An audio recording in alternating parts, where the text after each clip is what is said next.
My dear students, welcome to Shikshaghar. We are discussing voice. ছাত্ৰছাত্ৰীসকল voice chapter টো আমি আলোচনা কৰি আছিলো আৰু এইটো হৈছে voice chapter টো চতুৰ্থ খণ্ড। আজি এই ভিডিওটোৰ বিশেষত্ব হৈছে এই ভিডিওটোত আটাইবোৰ ইন্টাৰেটিভ সেন্টেন্স থাকিব আৰু মই আশা কৰিছো ছাত্ৰছাত্ৰীসকলে এই ভিডিওটো চাই ইন্টাৰেটিভ সেন্টেন্সৰ যিকোনো বাক্য পিছিবলৈ নিবলৈ সমৰ্থ হ'ব। আমি চাও হওক passive voice of imperative sentences. The imperative sentence to যদি do, does বা didere আৰম্ভ হয় তেতিয়া passive হলৈ নিয়তে do বা does ৰ ঠাইত আমি am, is, are আৰু did থাকিলে was, were বহুৱাই দিম। এক্সাম্পল চালে কথাটো ক্লিয়াৰ হৈ যাব। Do you like coffee? এই বাক্যটোত do ৰে আৰম্ভ হৈছে। Do you like coffee? ইয়াত সাবজেক্ট হৈছে you, verb do to verb, do to auxiliary verb আৰু like to verb, মূল verb, coffee to হৈছে object। এই বাক্যটো আমি এনেকুৱা ধৰণে চাব লাগিব যে coffee ইয়াত object আছে, object to subject কৰিম। ইয়াত coffee লগত এই do verb আছে যেহেতু active হল আৰু coffee লগত কি বহিব বিভাৰ্ব ৰূপ is। আমি একেবাৰে এই বাক্যটো passive হলৈ নিবলৈ চেষ্টা কৰিছো। do verb আছে যেহেতু coffee লগত is বহিব, প্ৰথমতে is বহাইছো, তাৰ coffee object subject কৰিছো, তাৰ পিছত like ভাৰ্বৰ past participle liked by আনিছো, ইয়াত you to subject আছিল, ইয়াত object হৈ গল, অৰ্থাৎ is coffee liked by you। Next example লৈ আহিছো। does he know you? এই বাক্যটোৰ he হৈছে subject আৰু you হৈছে object। মানে you to ইয়াত subject হৈ যাব, গৰিয়ে subject does he, does present perfect tense আছে, গৰিয়ে ইয়াত you লগত কি আহিব are আহিব। are you no ভাৰ্বৰ past participle known, known লগত by নবহে to preposition আহিছে। here object from him, are you known to him?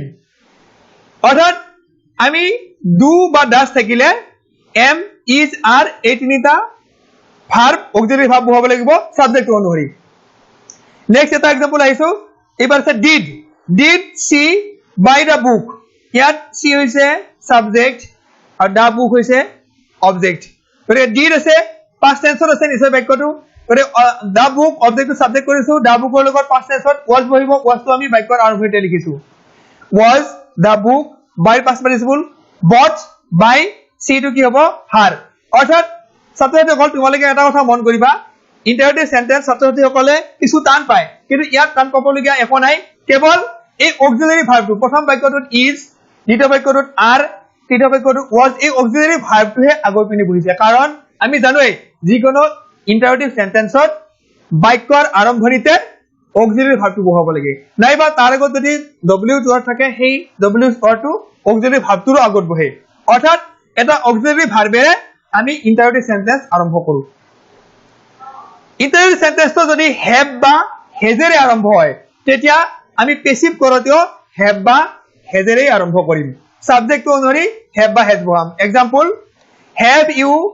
eaten the mango? ইয়াত সাবজেক্ট হৈছে you, the mango object, object আমি ইয়াত সাবজেক্ট কৰিছো the mango, the mango লগত নিশ্চয় ইয়াত have আছে, গতিকে has বহিব, has টো আগৰ পিনে বহাই দিছো। has the mango এই have বা has ৰ লগত পেসিভ ভয়েসত been ভাৰ্বটো হয়, গতিকে been টো ইয়াত বহিব। been টো সদায় past participle, been eaten, been টো সদায় past participle ঠিক আগেৰে থাকিব, by you টো সাবজেক্ট আছিল, ইয়াত অবজেক্ট হৈ গল, অৰ্থাৎ has the mango been eaten by you। Next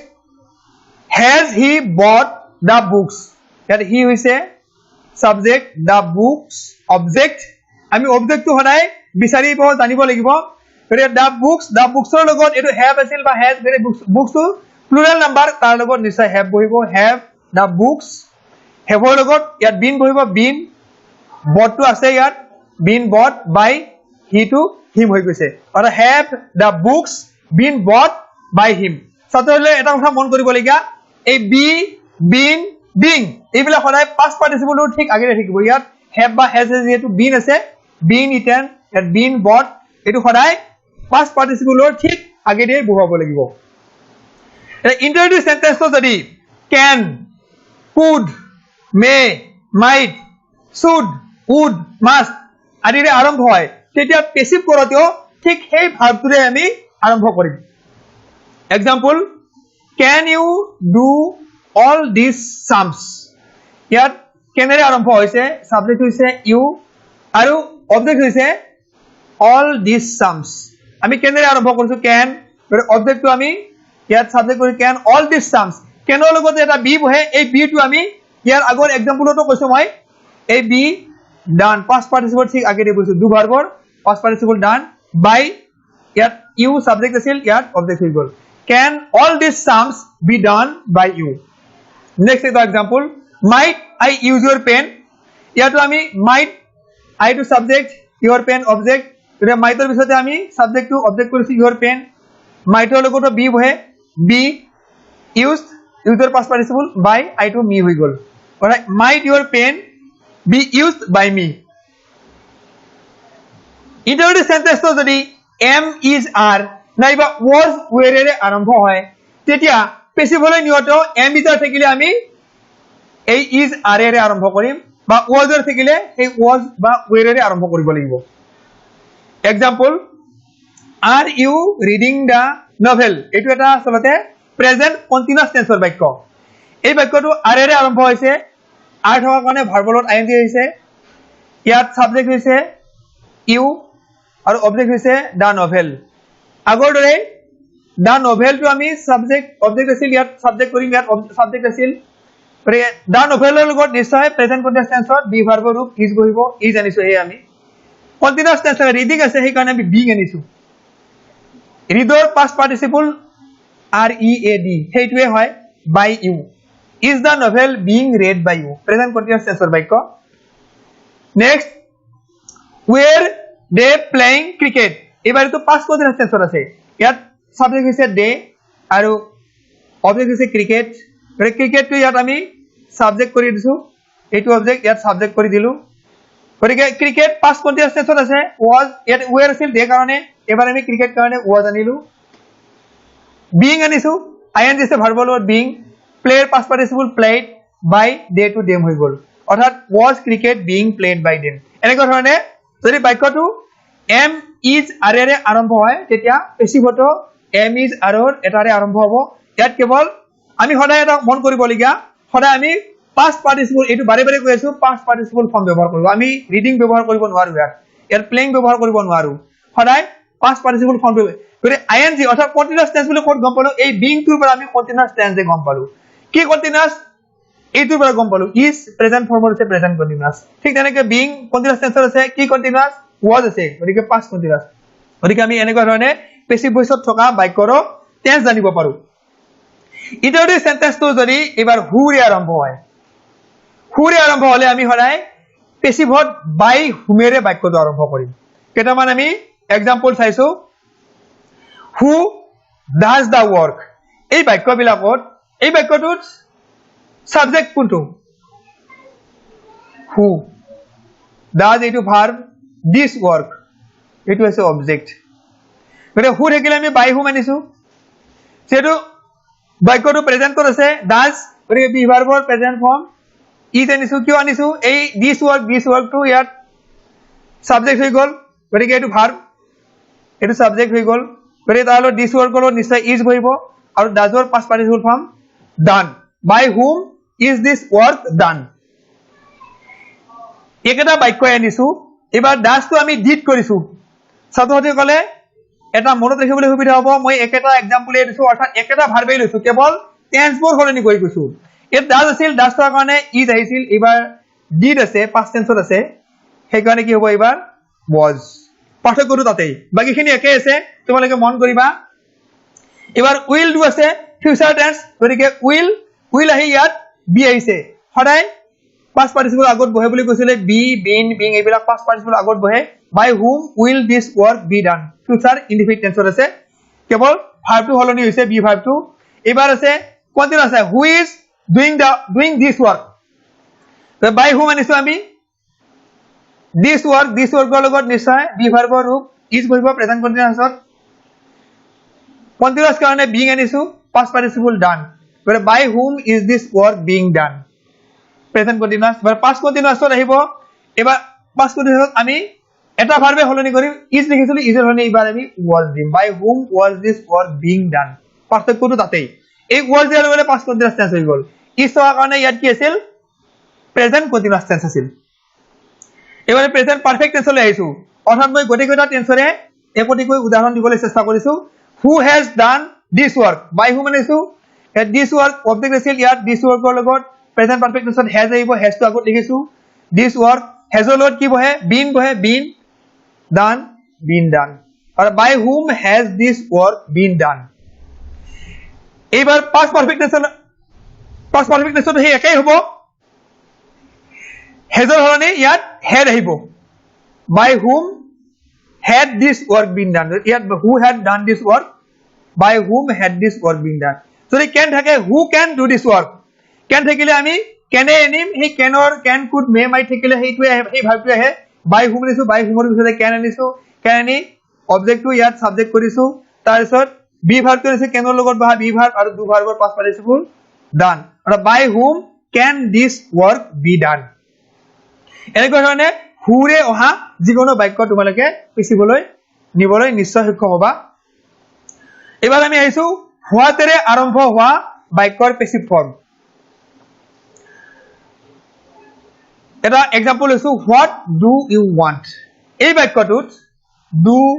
বা want এটা হৈছে ভার্ব you to কি you to হৈছে ইয়াত সাবজেক্ট এর অবজেক্ট কোনটো ইয়াত অবজেক্ট হ'ব এই what অর্থাৎ আমি আৰম্ভতে কৈছিলো ভাৰ্বে কি বা কাক বুলি কলে আনসাৰত যেটো পাও সেইটো হৈছে অবজেক্ট ইয়াত কি বুলি কলে আমি কিয়ে পাইছো what বুলি কোৱাৰ লগে লগে আমি what এ পাইছো অৰ্থাৎ এইটো হৈছে অবজেক্ট এটা আমি এই অবজেক্টটো পেসিভত সাবজেক্ট কৰিছো what to সদায় w ওয়াৰ্ড বিলাক বাক্যৰ আৰম্ভতে বহে এক্টিভত থাকক বা পেসিভত থাকক হে আমি what to অবজেক্ট আছিল এবাৰ সাবজেক্ট কৰিছো কিন্তু বাক্যৰ আৰম্ভতে লিখিছো do থকা মানে আমি গম পাইছো বাক্যটো present indefinite tense আমি what হল কি বহাম is বহাইছো ইয়াত মূল ভার্ব আছিল want ৰ past participle form আনিছো wanted by you আছিল subject ইয়াত object হৈছে you আছে what is wanted by you একেবাৰে সহজ next example লৈ আহিছো এবাৰ past indefinite tense what did he buy in the market এবাৰ এটো past tense আছে গতিকে আমি what আছে what এ আনিছো did থোৱাৰ কাৰণে past tense was আনিছো past participle bought by he to কি হৈ গৈছে him হৈ গৈছে in the market এখিনি হেকৰ পিনে একে আছে what was bought by him in the market এনেকৈ মানে what থাকিলে আমি এক্টিভটো what এৰে আৰম্ভ কৰিম এবাৰ এটো কন্টিনিউয়াস টেন্সৰ বাক্য লৈ আহিছো what are you doing here এটো what এৰে আৰম্ভ কৰিছো এটো কন্টিনিউয়াস টেন্সৰ আছে ইয়াত are আছিল you to সাবজেক্ট কাৰণে এবাৰ what ৰ লগত is আহিব is কন্টিনিউয়াস টেন্স কাৰণে being আনিছো do past participle done by you to ইয়াত সাবজেক্ট আছিল ইয়াত আমি অবজেক্ট কৰিছো by you here to here থাকিলো what is being done by you here so the present perfect tense হয় what has the man brought এবাৰ আমি what আনিছো what ৰ লগত has been present perfect tense to have been বা has been A what ৰ লগত has been এ আহিব past participle form আনিছো brought আছে by আনিছো এটা the man subject আছিল ইয়াত object হৈ গল what has been brought by the man another example what will they do there এবাৰ এটো ফিউচাৰ ইনডিফিনিট টেন্সৰ বাক্য what আনিছো what ৰ লগত will আহিব ফিউচাৰত will ৰ লগত এটা be এটা আহিব be লগত do ভাৰ্বৰ past participle done আহিছে by পিছত ইয়াতে they to subject আছিল ইয়াত object হৈ গল them there to there থাকিল what will be done by them there এনেকৈ ধৰণে what এৰে আৰম্ভ হোৱা বাক্যবিলাক আমি what এৰে আৰম্ভ কৰিম তাৰ পিছত থকা সেই অক্সিলাৰি ভাৰ্বটো চাই কি টেন্সৰ আছে সেই মতে আমি বি ভাৰ্ব বিলাক বহুৱাই পেসিভ কৰিম এইবাৰ এটা কিন্তু ব্যতিক্ৰম এই বাক্যটো what causes malaria এইবাৰ what causes এটো ভাৰ্ব এট অবজেক্ট আৰু সাবজেক্ট কোনটো ইয়াৰ আগৰ বাক্যটোত কৈছিল যে what টো আছিল অবজেক্ট এইবাৰ কিন্তু what টো সাবজেক্ট হৈ বহিছে ইয়াত অবজেক্ট হৈছে এইটো ম্যালেৰিয়া গতিকে আমি অবজেক্ট টু সাবজেক্ট কৰো সাবজেক্ট টু অবজেক্ট আগে কৈছিলো যিকোনো ইম্পাৰেটিভ সেন্টেন্সত w টো সদায় আৰম্ভণিতে বহাব লাগে সাবজেক্ট টু অবজেক্ট হ'ব যেহেতু আমি by what এটো পিছতে থাকিব লাগিছিল আৰম্ভণিতে লিখিছো by what যেহেতু এটো প্ৰেজেন্ট ফৰ্মত আছে কজেস প্ৰেজেন্ট ইনফিনিট টেন্স গতিকে বি ভাৰ্বৰ প্ৰেজেন্ট ফৰ্ম ইজ আনিছো এই অবজেক্টটো আমি সাবজেক্ট কৰিছো আৰু এটো ইয়াৰ পাস্ট পাৰ্টিসিপল কজ অৰ্থাৎ বাই হোয়াট ইজ ম্যালেৰিয়া কজড এই বাক্যটোত এটা কথা মন কৰিবলগীয়া হোয়াট টু এইবাৰ এই বাক্যটোত কিয় সাবজেক্ট হল হোয়াটৰ পিছেদি যদি কোনো অক্সিলারি ভার্ব নাথাকে তেনেহলে আমি গম পাম তেতিয়া সেই হোয়াট টু সাবজেক্ট হৈ থাকিব হোয়াটৰ পিছতে ডাইৰেক্ট ইয়াত প্ৰিন্সিপাল হ'ব হোয়াট কজেস ম্যালেৰিয়া গতিকে এই বাক্যটো হোয়াট টু সাবজেক্ট হৈ আছে কিন্তু ইয়াৰ আগৰ বাক্যকেইটাত হোয়াট ডু ইউ ওয়ান্ট হোয়াটৰ পিছতে ডু অক্সিলারি ভার্বটো আহিছে সেই বাক্যটো হোয়াট টু অবজেক্ট হৈ আছিল তোমালোকে মন কৰিবা হোয়াটৰ পিছতে যদি মূল ভার্বটো থাকে তেতিয়া সেই বাক্যটো হোয়াট টু সাবজেক্ট হৈ থাকিব গতিকে সাবজেক্টটো আমি ইয়াত বাই হোয়াট অবজেক্ট কৰি দিছো বাই প্ৰিপজিশনৰ প্ৰেজেন্ট ফৰ্মত থকা কাৰণে ইজ আনিছো যদি এটো কজ হল হেতেন ওয়াজ আনিলো হেতেন এনেকুৱা ধৰণে তোমালোকে মনত ৰাখিবা এটো এটা এক্সেপশন এবাৰ আমি when where when why how ৰে আৰম্ভ হোৱা বাক্যৰ পেসিভ ফৰ্ম চাম এই ডব্লিউএছ ওয়াৰ্ড কেইটাৰে আৰম্ভ কৰা পেসিভ ফর্ম বিলাকো একেই হ'ব যদি when where থাকে আমি where অৰ্থাৎ সেই ডব্লিউএছ ওয়াৰ্ডটোৰে আৰম্ভ হ'ব where থাকিলে where হ'ব when থাকিলে when why থাকিলে why হ'ব how থাকিলে how ৰে পেসিভ বাক্যটো আৰম্ভ হ'ব এক্সাম্পল চালে আমাৰ ক্লিয়াৰ হৈ যাব where did he put the book এটা where এর আৰম্ভ হৈছে আমি where লিখিছো আগৰ সেই অক্সিলাৰি ভাৰ্বেৰে আৰম্ভ হোৱা বাক্যকেইটা তোমালোকে যদি বুজি পাইছা এই ডব্লিউএছ ওয়ার্ডটো বাদ দি did he put the book যেটো পাস্ট টেন্সত আছে দা বুক টু ইয়াত অবজেক্ট গৰে দা বুকৰ লগত নিশ্চয় পাস্ট টেন্সত ওয়াজ বহিব ওয়াজ আনিছো আগেয়ে তাৰছত পুটৰ past participle puts by he to him হৈ গল where was the book put by him another example when have you bought that shirt that when to when আছে আমি এইটো বেছি চাবলৈ কাৰণে when আছে when এ লিখি দিছো আমি এইটোৰ পৰা ইয়াৰ আগৰ অক্সিলাৰি ভাৰ্ব কেইটাৰে আৰম্ভ হোৱা বাক্যবিলাক যদি তোমালোকে পেসিভলৈ নিব জানা এইকেইটা বাক্য তোমালোকে পেসিভলৈ নিব পাৰিবা কেৱল সেই ডব্লিউএছ ওয়াৰ্ডটো আগে লিখি লবা তাৰ পিছত অক্সিলাৰি ভাৰ্বটোৰ পৰা তুমি পেসিভলৈ নিবলৈ ট্ৰাই কৰিবা ইয়াত have আছে এটা আমি হেজ আনিছো হেজ আনাৰ কাৰণ এইটো ডেট চাৰ্ট ইয়াত লৈছো ডেট চাৰ্টৰ লগত নিশ্চয় হেজ বহিব তাৰ লগত বিন এটা বহিব বিন বট পাস্ট পার্টিসিপল বাই ইয়াত ইউ আছিল বাই U when has that shirt been bought by you next why did they meet the minister এবাৰ why ৰে আৰম্ভ হৈছে ইয়াত why লিখিছো did আছে কাৰণে was বা where আহিব গতিকে the minister লগত নিশ্চয় was the minister meter past participle met by is are they to ইয়াত object হৈ them হৈছে why was the minister met by them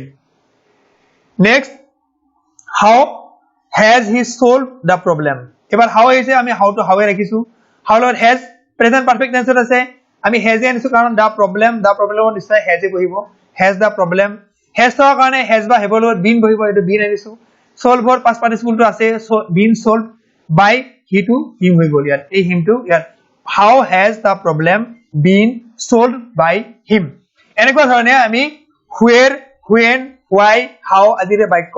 আৰম্ভ হলে সেই ডব্লিউএছ ওয়াৰ্ডটোৰে আমি বাক্যটো আৰম্ভ কৰিম তাৰ পিছত যেটো অক্সিলাৰি ভাৰ্ব থাকে সেই অক্সিলাৰি ভাৰ্বটোৰে তুমি পেসিভলৈ নিবলৈ চেষ্টা কৰিবা এবাৰ আমি আহিছো হুমেৰে আৰম্ভ হোৱা বাক্যৰ passive whom do you want এটা এক্সাম্পল এই বাক্যটোত সাবজেক্ট এটো do আৰু want হৈছে ভাৰ্ব ইয়াত সাবজেক্ট কোনটো অবজেক্ট কোনটো তোমালোকে নিশ্চয় ধৰিব পাৰিছানে নাই ইয়াত সাবজেক্ট হৈছে you এইবাৰ কি বা কাক বুলি কলে আমি কি পাইছো এইবাৰ কাক বুলি কলে whom পাইছো কাক মানে whom একেই অৰ্থাৎ ইয়াত আমি whom বুলি কোৱাৰ লগে লগে whomই পাইছো অবজেক্ট এটো অবজেক্টটো আমি সাবজেক্ট কৰিম whomৰ সাবজেক্ট ফৰ্ম কি হ'ব who ইয়াৰ সাবজেক্ট হৈ গল do আছে প্রেজেন্ট ইনফিনিট টেন্সত আছে গতিকে আমি who লগত ইজ আনিছো want ৰ পাস্ট পাৰ্টিসিপল ফৰ্ম আনিছো wanted by আনিছো by আনি এটো you to ইয়াৰ সাবজেক্ট আছিল ইয়াত অবজেক্ট হৈ গৈছে ওরা who is wanted by you next whom did they see there একেই ইয়াত সাবজেক্ট হৈছে they whom object did আৰু see to the verb did to auxiliary verb see to মূল verb there to আনান আমি whomৰ হৰণি whom to আমি subject কৰিছো who past tense আছে গতিকে was আহিছে be verb ৰ ফর্ম মূল verb see see past participle seen by they to ইয়াত them হৈ গল there who was seen by them there এনেকুৱা ধৰণে whom থাকিলে আমি who আনিব লাগিব অৰ্থাৎ whom টো হৈছে অবজেক্ট তাৰ সাবজেক্ট ফৰ্ম হৈছে who তাৰ পিছত অক্সিলাৰি ভাৰ্ব টো চাই আমি বি ভাৰ্বৰ শুদ্ধ ৰূপটো বুৱাই পেসিভ কৰিম এইবাৰ আমি which আৰু whose আৰম্ভ হোৱা বাক্যৰ পেসিভ ফর্ম চাম which frock did she buy এই which বা whose থাকিলে তাৰ পিছত এটা নিশ্চয় নাউন থাকিব সেই নাউনটো কিন্তু তাৰ লগ নেৰে which frock ইয়াতো তেনেকে whose book এই দুইটা বাক্য একেলগে লৈছো আমি which frock প্ৰথম বাক্যটো চাইছো which frock did she buy ইয়াত আমি which frock এটো আৰম্ভ কৰিছো which frock কাৰণ wh word আৰম্ভতে থাকিব past tense আছে এটা past tense did ইয়াত was আনিছো past participle bought by ac to ইয়াত সাবজেক্ট আছে ইয়াত অবজেক্ট হৈ গল by her ঠিক তেনেকৈ whose book এইটো আসলতে অবজেক্ট এইটো এটা which frock to ইয়াত অবজেক্ট আছিল এইটো হৈছে অবজেক্ট do you টো হৈছে সাবজেক্ট read এটা আমি whose book আনিছো এইটো আমি অবজেক্ট টু সাবজেক্ট কৰিছো do আছে do থাকাৰ কাৰণে be verb present form is আনিছো read past participle হম read by you to you হৈছে অৰ্থাৎ whose book is read by you অৰ্থাৎ এনেকুৱা ধৰণে which frock which book অৰ্থাৎ which whoseৰ পিছত এটা নাম থাকিবই আৰু তেনেকুৱা ধৰণৰ বাক্য পেসিভ হলে নিবলৈ হলে আমি সেই which frock বা whose book সেই পাৰ্টটো আমি আৰম্ভণিতে লিখিম তাৰ পিছত অক্সিলাৰি ভাৰ্বটো অনুসৰি বি ভাৰ্বটো বহুৱাই আমি পেসিভ কৰিম ছাত্ৰসকল ইন্টাৰঅগেটিভ সেন্টেন্সৰ পেসিভ ফৰ্মলৈ নিয়া নিয়ম প্ৰায় এইকেইটাই মই আশা কৰিছো তোমালোকে এইকেইটা নিয়ম জানিলে প্ৰায় যিকোনো ইন্টাৰঅগেটিভ সেন্টেন্স পেসিভ ভইচলৈ নিবলৈ সক্ষম হবা আজিলৈ এৰিছো যিসকলে আমাৰ এই চেনেলটো শিক্ষাঘৰ চেনেলটো সাবস্ক্ৰাইব কৰা নাই তেওঁলোকে সাবস্ক্ৰাইব কৰি লবা আজিলৈ ইয়াতে সামৰণি মাৰিছো ধন্যবাদ